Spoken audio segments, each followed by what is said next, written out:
Kula jamaah sekalian rahimani wa rahimakumullah. Dalan kula jenengan sedaya mbangun tresna tekan suwarga sing nomor setunggal kudu duwe visi pernikahan. Oh, bahasane keren iki. Visi pernikahan. Tujuan pernikahan. Gadah napa, Mbah? Tujuan pernikahan. Oh, Pak D, aku wingi pas ngantenan ki ya lali urung duwe tujuan. Berarti aku tak nikah meneh. Ayo kono, ya sampeyan-sampeyan dhewe ngono. Kan rapopo to nikah meneh, rapopo.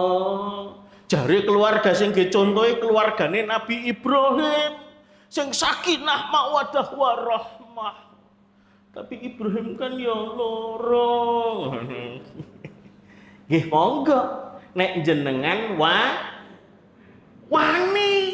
Nek sing mampu oke, sing wani ku sing ora oke. Termasuk sing ngomong. Jadi para jamaah sekalian rahimani wa rahimakumullah.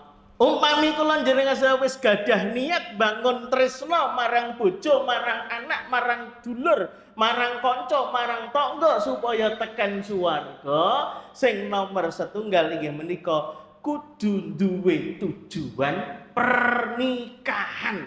Kula jenengan nikah niku tujuane napa? Apa tujuane golek sing penak-penak? Jebule mbasan ngantenan ora penake karo ora penake kathah pundi, Mbah? Oh ya kathah penake, nyatane tekan saiki ya isih tak kanggok.